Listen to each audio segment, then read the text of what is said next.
اللهم صل على محمد وعلى آل محمد وبارك وسلم. اللهم صل على محمد في أول كلامنا. اللهم صل على محمد في أوسط كلامنا. اللهم صل على محمد في آخر كلامنا. السلام علیکم ورحمۃ اللہ وبرکاتہ. ایجوکیشن آف اسلام چینل میں آپ سب بھائیوں کو خوش آمدید. آج ہم پڑھیں گے حضور اکرم صلی اللہ علیہ وسلم کے طائف کے سفر کا قصہ. یہ وہ سفر ہے جہاں حضور اکرم صلی اللہ علیہ وسلم کو سخت تکلیفیں دی گئی، پتھر مارے گئے، حتیٰ کہ پتھر مارنے سے آپ صلی اللہ علیہ وسلم کے دونوں جوتے خون کے جاری ہونے سے رنگین ہو گئے. یہ ویڈیو تھوڑی لمبی ہو سکتی ہے. آپ حضرات سے درخواست ہے کہ آپ ایجوکیشن آف اسلام چینل کو سبسکرائب کریں اور ساتھ میں دیے گئے گھنٹی کے نشان کو بھی دبائیں تاکہ حضور اکرم صلی اللہ علیہ وسلم کے حالات اور واقعات اور صحابہ کرام رضوان اللہ تعالی علیہم اجمعین کے حالات اور واقعات آپ تک پر وقت پہنچ سکیں. تو شروع کرتے ہیں. حضور اکرم صلی اللہ علیہ وسلم کے طائف کے سفر کا قصہ. نبوت مل جانے کے بعد 9 برس تک نبی اکرم صلی اللہ علیہ وسلم مکہ مکرمہ میں تبلیغ فرماتے رہے اور قوم کی ہدایت اور اصلاح کی کوشش فرماتے رہے. لیکن تھوڑی سی جماعت کے سوا جو مسلمان ہو گئی تھی اور تھوڑے سے ایسے لوگوں کے علاوہ جو باوجود مسلمان نہ ہونے کے آپ کی مدد کرتے تھے. اکثر کفار مکہ آپ کو اور آپ کے صحابہ رضوان اللہ تعالی علیہم اجمعین کو ہر طرح کی تکلیفیں پہنچاتے تھے، مذاق اڑاتے تھے اور جو ہو سکتا تھا اس سے درگزر نہ کرتے تھے. حضور صلی اللہ علیہ وسلم کے چچا ابو طالب بھی انہی نیک دل لوگوں میں تھے جو باوجود مسلمان نہ ہونے کے حضور صلی اللہ علیہ وسلم کی ہر قسم کی مدد فرماتے تھے. 10ویں سال میں جب ابو طالب کا بھی انتقال ہو گیا تو کافروں کو اور بھی ہر طرح کے کھلے مہار اسلام سے روکنے اور مسلمانوں کو تکلیف پہنچانے کا موقع ملا. حضور اقدس صلی اللہ علیہ وسلم اس خیال سے طائف تشریف لے گئے کہ وہاں قبیلہ ثقیف کی بڑی جماعت ہے. اگر وہ قبیلہ مسلمان ہو جائے تو مسلمانوں کو ان تکلیفوں سے نجات ملے اور دین کے پھیلنے کی بنیاد پڑ جائے. وہاں پہنچ کر قبیلہ کے 3 سرداروں سے جو بڑے درجے کے سمجھے جاتے تھے گفتگو فرمائی اور اللہ کے دین کی طرف بلایا اور اللہ کے رسول یعنی اپنی مدد کی طرف متوجہ کیا. مگر ان لوگوں نے بجائے اس کے کہ دین کی بات کو قبول کرتے یا کم سے کم عرب کی مشہور مہمان نوازی کے لحاظ سے ایک نوورد مہمان کی خاطر مدارت کرتے، صاف جواب دے دیا اور نہایت بے رخی اور بد اخلاقی سے پیش آئے.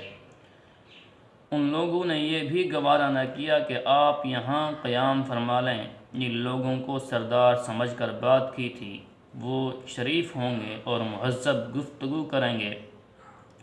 ان میں سے ایک شخص بولا کہ اوہو، آپ ہی کو اللہ نے نبی بنا کر بھیجا ہے. دوسرا بولا کہ اللہ کو تمہارے سوا کوئی اور ملتا ہی نہیں تھا جس کو رسول بنا کر بھیجتے. تیسرے نے کہا میں تجھ سے بات کرنا نہیں چاہتا اس لیے کہ اگر تو واقعی نبی ہے جیسا کہ دعویٰ ہے تو تیری بات سے انکار کر دینا مصیبت سے خالی نہیں. اگر جھوٹ ہے تو میں ایسے شخص سے بات کرنا نہیں چاہتا.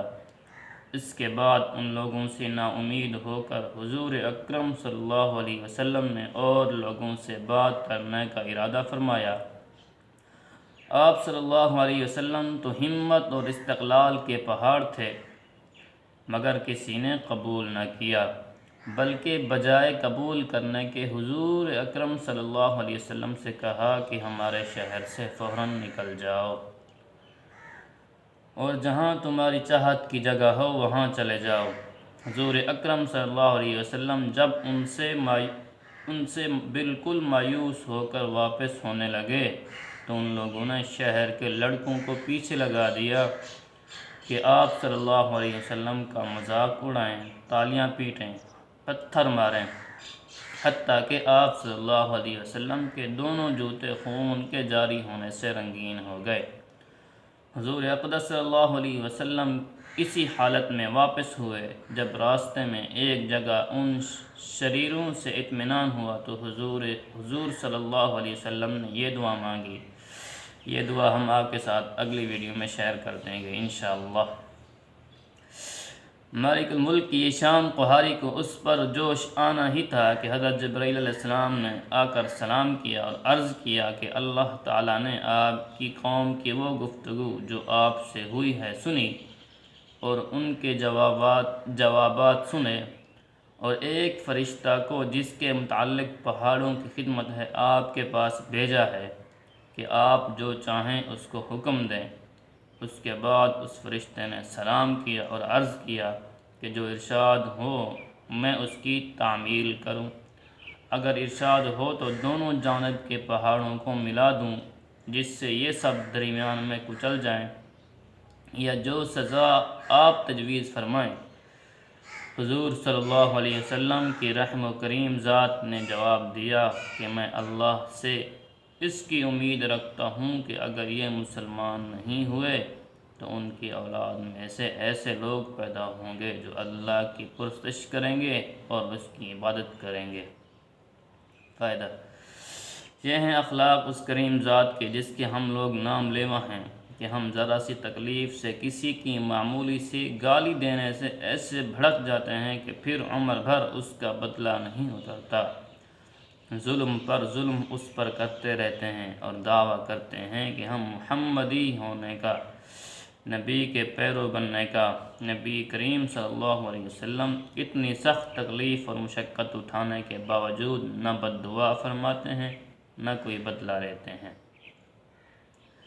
دعا ہے اللہ رب العزت کی ذات سے ہمیں حضور اکرم صلی اللہ علیہ وسلم کا پکا سچا امتی بنائے اور حضور اکرم صلی اللہ علیہ وسلم کی ہر مبارک سنت پر عمل کرنے کی توفیق عطا فرمائے۔ السلام علیکم ورحمۃ اللہ وبرکاتہ۔